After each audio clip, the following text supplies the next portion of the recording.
The rise of the digital economy means customers expect seamless online experiences. So businesses need to adapt or risk falling behind. But where do you even begin? In today's episode, we'll explore practical strategies for businesses of all sizes to embrace the digital revolution, unlock new opportunities, and thrive in the online marketplace. We'll be joined by an accomplished technology and marketing expert with a wealth of experience in navigating the digital landscape, the managing partner of consulting practice Omni-Integra and cxpose.tech's editor-at-large, Daniel Ng.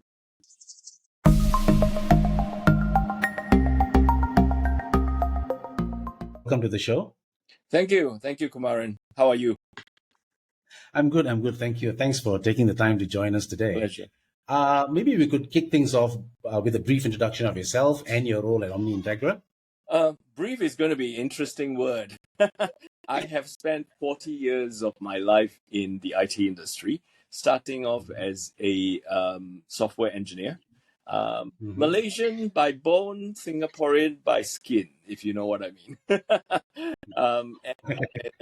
Amongst the many things that I've done, I've developed software systems for now probably not existent anymore, United Bank, Plus Highway, immigrations of both countries, Malaysia and Singapore, and also, the largest IT project then, which is the Lembaga Elektrik Negara, now Tenaga, the DSDG, Distributed Source Data Generation Project, and of course many more projects then. Got into marketing and been running marketing operations for companies like IBM, Microsoft, Sun Microsystems, which is your MSC 001 company in Malaysia. And lately more helping the startups like Cloudera, Commvault, Red Hat when they were in the startup phase. And after 40 years of being in the industry, I thought, let's do something by myself. And I started Omni-Integra with my partner. And Omni-Integra is basically a practice that connects the supply and demand of professionals that provides marketing, communications, and sustainability skill sets to the startups that are coming into our region, as well as the scale-up, like SMBs and also existing companies here. So your role at Omni-Integra, basically you act as a consulting firm for marketing integration, technology marketing integration, I believe. Yeah, I mean, we go all the way from development of strategy all the way to the execution of activities. So depending on what the customers actually want, we will be able to provide parts of it or the entire 9 yards of the strategy to execution. Yeah. Appreciate the introduction, Daniel. All right. Everyone talks about digital transformation. But where do you even begin? I mean, realistically, it can feel very overwhelming, right? So what are some practical first steps businesses can take? I mean, we're talking about small wins here, using digital tools to strategically achieve some success and get everyone excited for the bigger picture. Yeah, as I kind of briefly told you and your listeners, I came from the background of huge companies like IBM and Microsoft. And we believe at that time that digital transformation is a complex and very costly endeavor. However, during the COVID period, I was taught a very different lesson. As I live in Singapore, during the COVID period, there is WhatsApp, there is this thing called Pay Now, which I know in Malaysia, you got Touch and Go, wallet and stuff. What we saw was really digital transformation of a very different kind. A fishmonger actually said, hey, how do I do this? Because nobody's coming to the market, nobody's buying anything, face to face. So they created 3, by the time I joined, it was the 3rd WhatsApp group, because every WhatsApp, I think, is only 200 capacity. And my good friend actually texted me and says, hey, you always wanted to support small businesses. How about helping these people? And I thought, helping them in what? Consult and help them build a business. I said, no, just join the WhatsApp group. And I said, to do what? And when I joined, I realized that with the right infrastructure of payment and everything in place, the fishmonger actually would every night at 10 o'clock take picture of the prawns and the fishes and the crabs and the sotongs and all that, and actually publish it on the WhatsApp group. And underneath the picture, he would say $10 per kilo, $15 per kilo, whatever.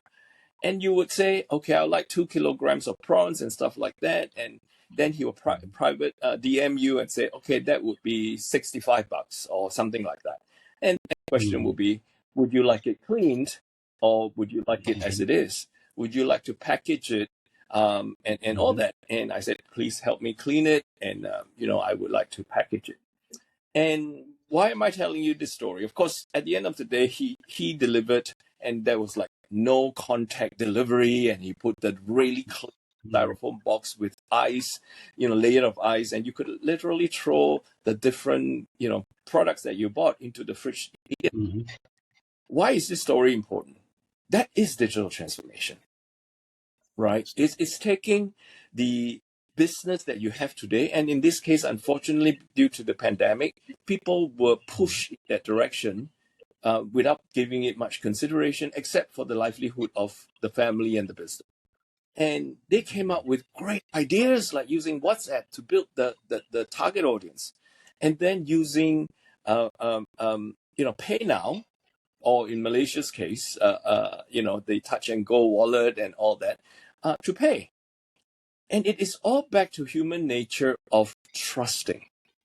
It is not about cybersecurity, but I'll get to that in a while, and all this good stuff. So, does it cost thousands of dollars to do digital transformation? Not really, but it was done. Second part of the story, some very nasty people actually posted some obscene pictures in the groups. Then all of a sudden, everyone left.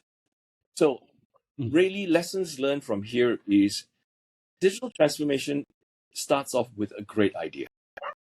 You have to have the infrastructure to be able to execute that idea.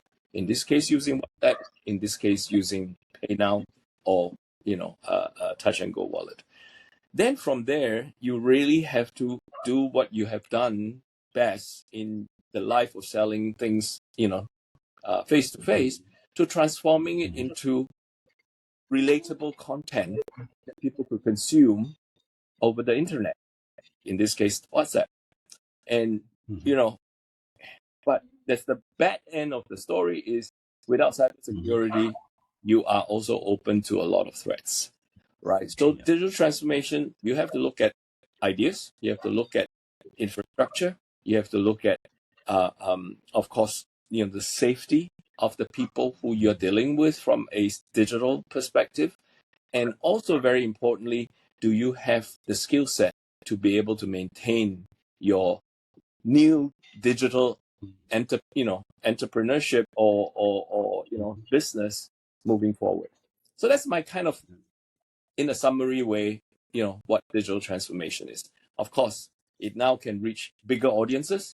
It can hopefully give you a better ROI because you no longer rely on printed things and stuff like that. But there's always good side and bad side of anything. And so hopefully I've kind of alluded to both of them. Right. I mean, digital transformation per se is really not a new exercise. It's an initiative that's been around long ago.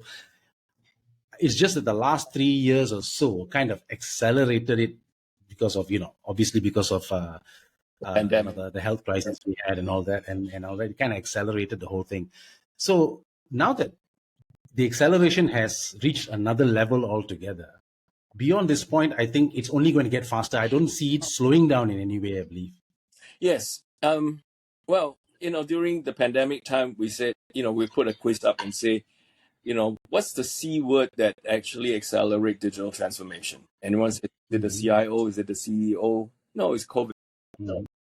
Right? That's the C word, COVID, right? And you're right. I mean, now with digital transformation, you get down to hyper-personalization. Just a short story. Everyone who has Google Home will say, Google's not listening to you until you say, hey, Google. My 5-year-old niece, when I installed Google, asked me, if they're not listening to you, how do they know when you say, hey, Google?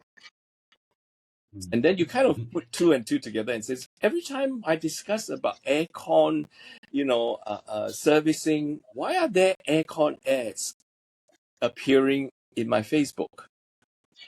So I'm not going to conclude. I'm just going to leave it out there for people to conclude. But you are right. I mean, there is, a lot of people say, oh, I don't want digital transformation. I said, do you have a choice? Go live in a cave or something, right? And you can't stop it.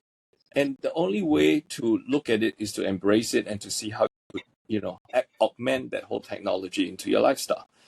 Acceleration now goes in the direction of hyper-personalization. How can I, Kumaran, serve you in the way that you want to be served, in the language you want to be served, knowing your previous 3 purchases so that I could promote whatever that you are looking for.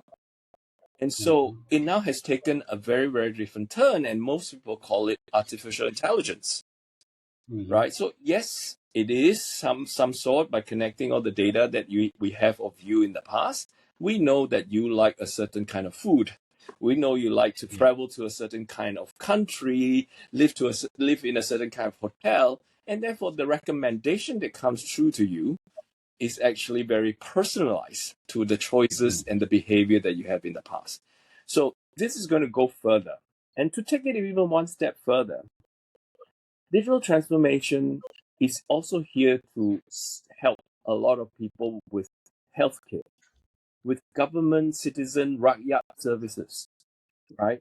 How many times have we gone to KWSP, which actually give us very good service, but it is just overwhelmingly long queue sometimes, right? So could we have digital humans to serve questions that are asked 80% of the time the same in different languages in different ways?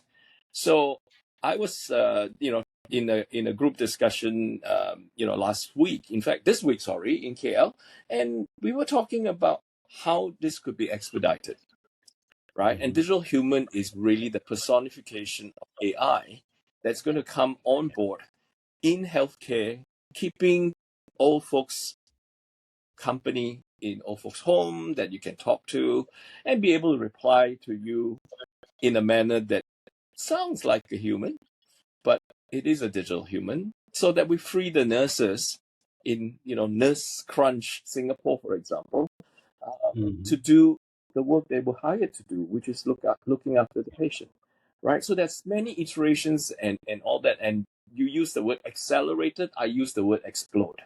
It's going to explode upon us, where you kind of look at it and say, oh my God, where were we before this?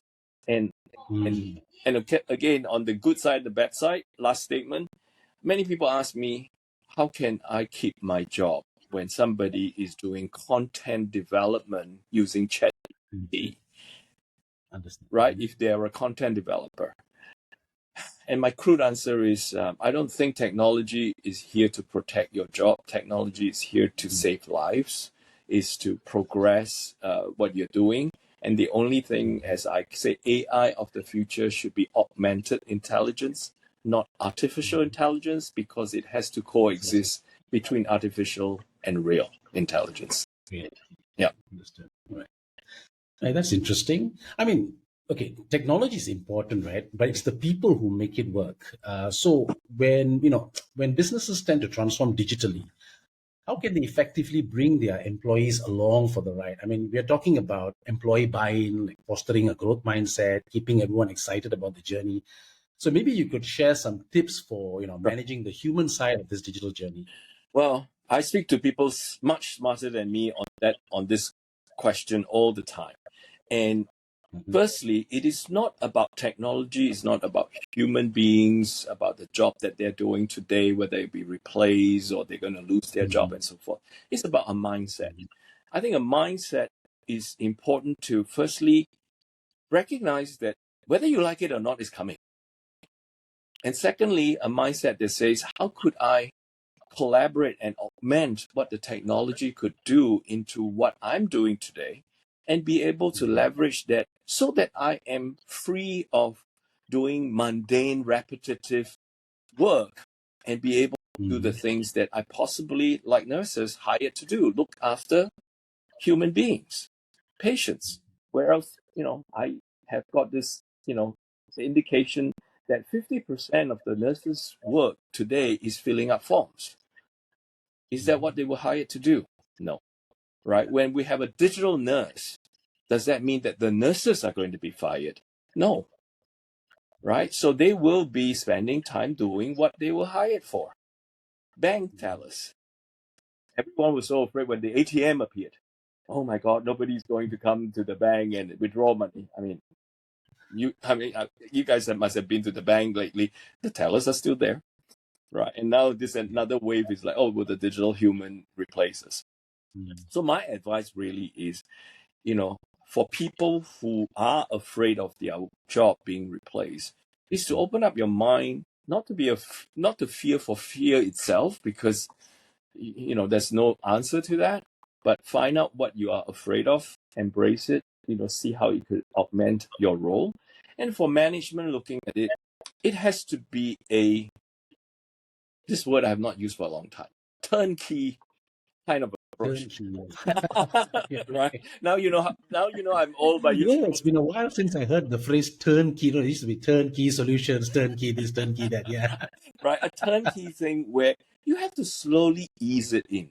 It is not a cold turkey approach where today I shut the human off and because I brought in technology. The turnkey, I was told one time, just this week, that they brought in a robot security. And do you want it to be successful? Because humans going to break it and say, oh, it's not working. Well, maybe the security people. So what they did was they used the security people to transport the robot in the buggy and have the robot kind of help them, scan the places and make sure that, some human being says, oh, nampak hantu, it's all ghosts. Then the robot says, no, that's just a different in lighting that you're seeing and stuff like that, right? Because it is technically more capable that way. So slowly the humans would find that it is not a threat and then learn how to leverage that technology to augment into what they're doing today. So it is not a switch this off and switch that on perspective. It is a collaborative augmentation perspective so that the humans, we are all humans. We are afraid of things that we don't know. We are afraid of things that we may lose, especially livelihood for their family. And easing that as a phased approach after having, transformed mindsets into adoption of technology would be, the first steps to the success of that collaboration. When we talk about digital transformation, ultimately there has to be an outcome, right? So, it goes without saying that everyone loves a good success story. But how do you actually know if your digital transformation is paying off? How can businesses measure the actual impact of their digital transformation efforts? Like, are there any specific metrics or KPIs we should be tracking to prove that this particular journey is actually paying off? I led the IBM initiative on this thing called e-business. If you guys still remember, the squiggly E, squig red E, and we call it business. And it was during the boom time of e-commerce and websites and stuff. So our definition of e-business, which is really a digital transformation exercise, is about doing what you're doing today in brick and mortar and bring it to the internet. Now, at that time, this is probably 20 years ago. All the bells and whistles are not in place, right? So just putting that into the construct. The other thing I learned is everyone talks about value. Value, in most cases, and I just learned that lately, it's not defined by the vendor that provides the technology. It's defined by the customer who's consuming that technology. And therefore, value is very hard to define. Value is different from what a business in manufacturing does, what a business in banking is define value as. So then your question about how do you define ROI? And back to the security guard thing, because I just had this discussion yesterday, very timely. And the person in charge said, if a security guard is paid $5,000 a month, so yearly is $60,000. If your solution can do what he does today and more at a price less than his annual salary, we'll adopt it. Right? That's his ROI.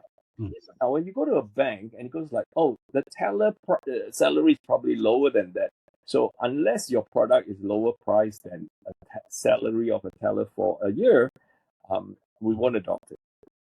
Then we go like, but the digital human could speak 5 languages and could access to all the data and the products that the bank offer, maybe car loan, house loan, savings account, checking account, credit card.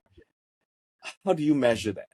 So I would tell you that I think firstly the ROI discussion is a tricky one because it is very industry and even company customer centric. Who is driving it? Is it the CFO? Is it the CIO? Because you're looking at CIO looking at efficiency and effectiveness and all that, and CFO is looking at salary and IT investment. So who's driving it will make a difference in the determination of the ROI. But last but not least is really the consideration of the growth of the business using technology, right? When you have one shop, you have people walking into the shop. When you have an internet shop, you're now opening business to the whole world, right? How do you measure that ROI is the website cheap enough to develop?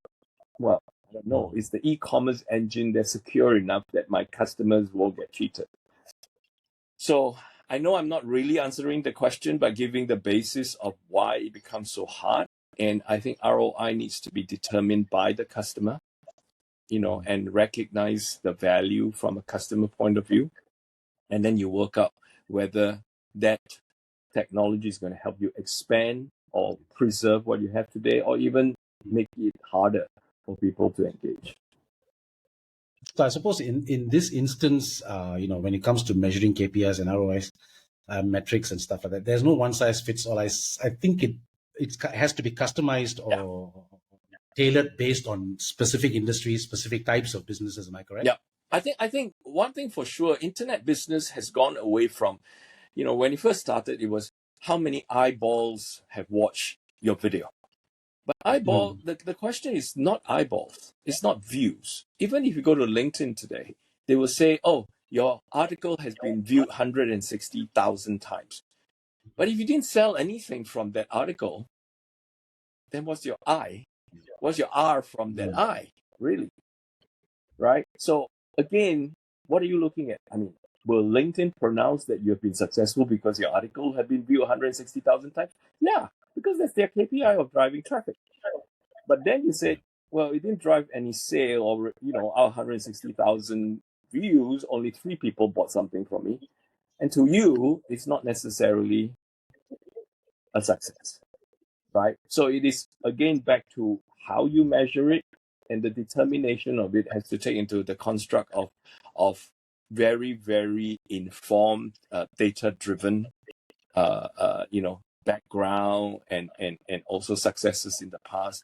What do you expect? Do you expect your business to grow twice, 10 times because you put in a website? Because at the end of the day, it still comes back to your product value proposition. If your product is no good, you could flood the market with all of it, and unless you give it away for free, nobody's going to buy it.